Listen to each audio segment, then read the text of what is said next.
Hello friends, एक लड़की को देखा तो स्टोरी एपिसोड 1635। वीडियो पसंद आए तो लाइक शेयर सब्सक्राइब कमेंट करना मत भूलना। वीडियो स्टार्ट करते हैं।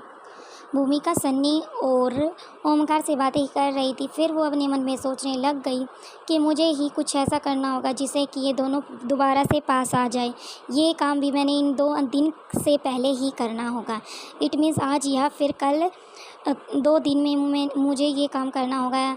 ये सोच ही रही तभी सन्नी कहता है, भूमि दीदी, ओमकार और प्रीति के बीच में ऐसी कोई बात नहीं हुई जिससे कि प्रीति इससे नाराज़ हो जाती। पहले ही अपने पेरेंट्स के बारे में जो उनकी मिसअंडरस्टैंडिंग हुई थी उसके लिए पहले से ही प्रीति से माफ़ी मांग ली थी ओमकार ने।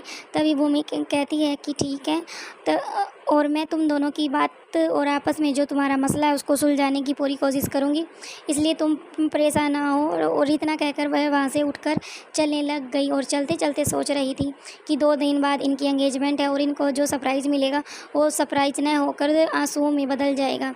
इसलिए पहले इन दोनों को पास लेके आना होगा पहले की तरह, ताकि ये दोनों आपस में बात कर सकें और अच्छी तरह खुश रह सकें। उसके बाद जो इन्हें सरप्राइज़ मिलेगा वो वाकिफ़ में सरप्राइज होगा और तारीफ़ के भी काबिल होगा। अगर ये दोनों ऐसे ही एक दूसरे से नाराज़ रहे तो उस दिन इनके लिए वो बिल्कुल भी सरप्राइज नहीं रहेगा। इसलिए मुझे ही इन दोनों के बीच का जो दूरियां हैं उसे को पास लेकर आना होगा।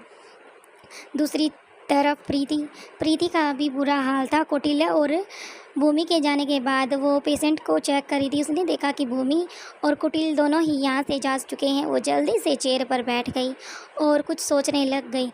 उसके बाद उसने अपने दोनों हाथों को अपने सिर पर रख लिया और चेयर पर पैर बिल्कुल स्ट्रेट करके सीधे बैठ गई। अपने सिर को पीछे चेयर के स्टिक्स पे लगा लिया। उसके बाद आंखें बंद कर उसका बार बार ओमकार का चेहरा ही उसके आंखों के इर्द गिर्द घूमने लग गया। बाद में प्रीति अपनी आंखें खोलती है और पानी पीती है और कहती है, मुझे ओमकार का ख्याल तक नहीं आना चाहिए, क्योंकि हम एक दूसरे के लिए नहीं बने। मैं जितना उससे दूर रहूँगी उतना ही मेरे लिए और ओमकार दोनों के लिए अच्छा होगा। मैं नहीं चाहती मैं किसी की फैमिली के अगेंस्ट जाकर किसी से शादी करूं, क्योंकि किसी के भी पेरेंट्स नहीं चाहेंगे कि उसकी बेटी की दूसरे घर जाके एक लड़ाई या फिर किसी ऐसे इंसान का पद प्राप्त करे जो उसकी सुख सुविधाएं या दुखों का पहाड़ उसके सिर पर पड़ जाए। इतना बात सोचकर प्रीति आराम से दोबारा से बैठ जाती है गिलास रख के, और फिर वो सोचती है मुझे उसके बारे में बिल्कुल भी नहीं सोचना और मैं जो मुझे काम दिया गया है मैं उस पर फोकस करती हूँ। दोबारा से वो वहाँ से उठती है और पेशेंट की तरफ जाने लगती है।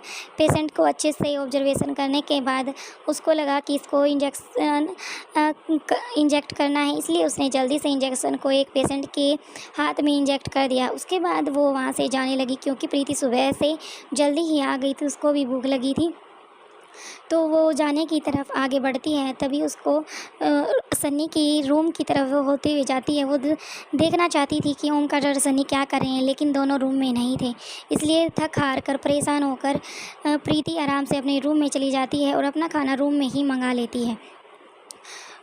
ओमकार और सन्नी दोनों आराम से बैठे हुए थे। तभी नौकर खाना लेकर बाहर किचन से रूम की तरफ जाता है। तो तभी सन्नी कहता है कि भाई, खाना किसके लिए लेके जा रहा है, हमने तो अभी खाने के लिए बोला ही नहीं।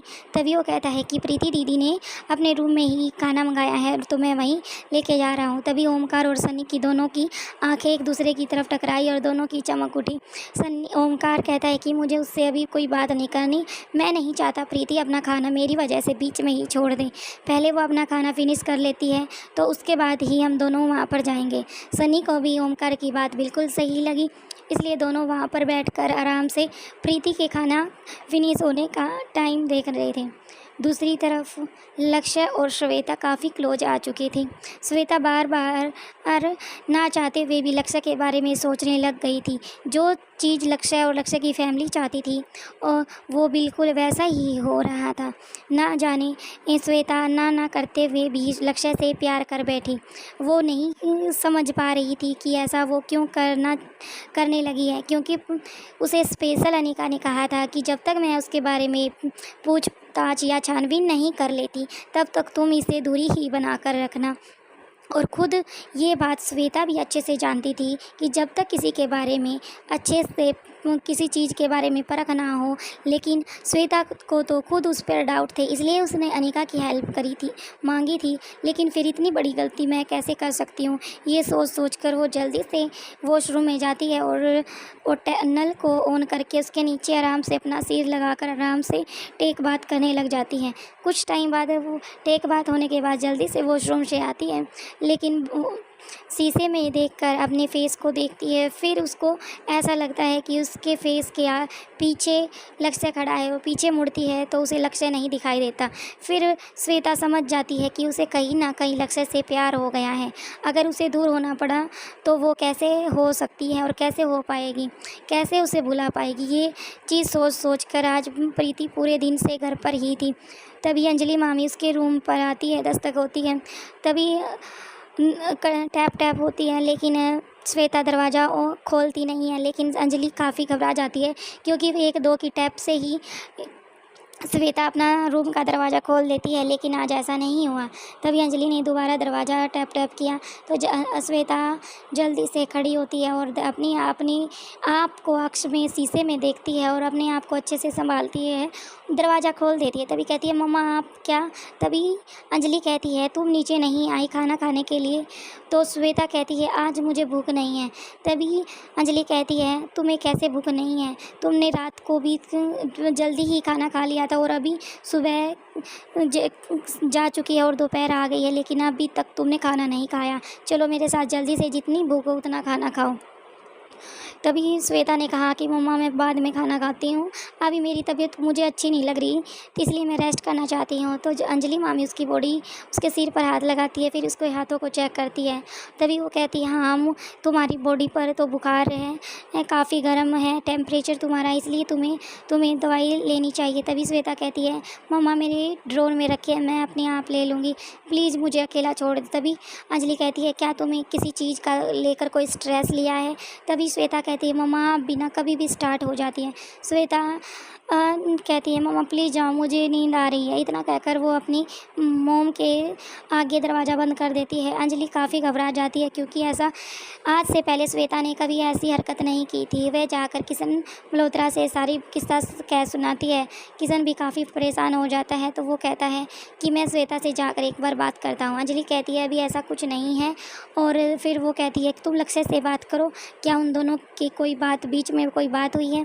तभी किशन मल्होत्रा कहते हैं कि नहीं, अभी ऐसे हम किसी के पास से डायरेक्ट फ़ोन नहीं कर सकते, क्योंकि हम उससे कभी बात नहीं की करता और नहीं वो मेरे पास फ़ोन करता है।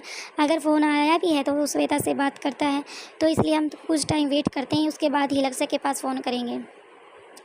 मारवा हाउस में प्रीति का खाना कंप्लीट हो चुका था और सनी और ओमकार ने देख लिया था कि प्रीति ने जो खाने की ट्रॉली थी वो एक मेड लेकर नीचे आ रही थी, और वह जल्दी से जिन सीढ़ियों से ऊपर के प्रीति के रूम तक पहुंच जाते हैं तो वो देखते हैं।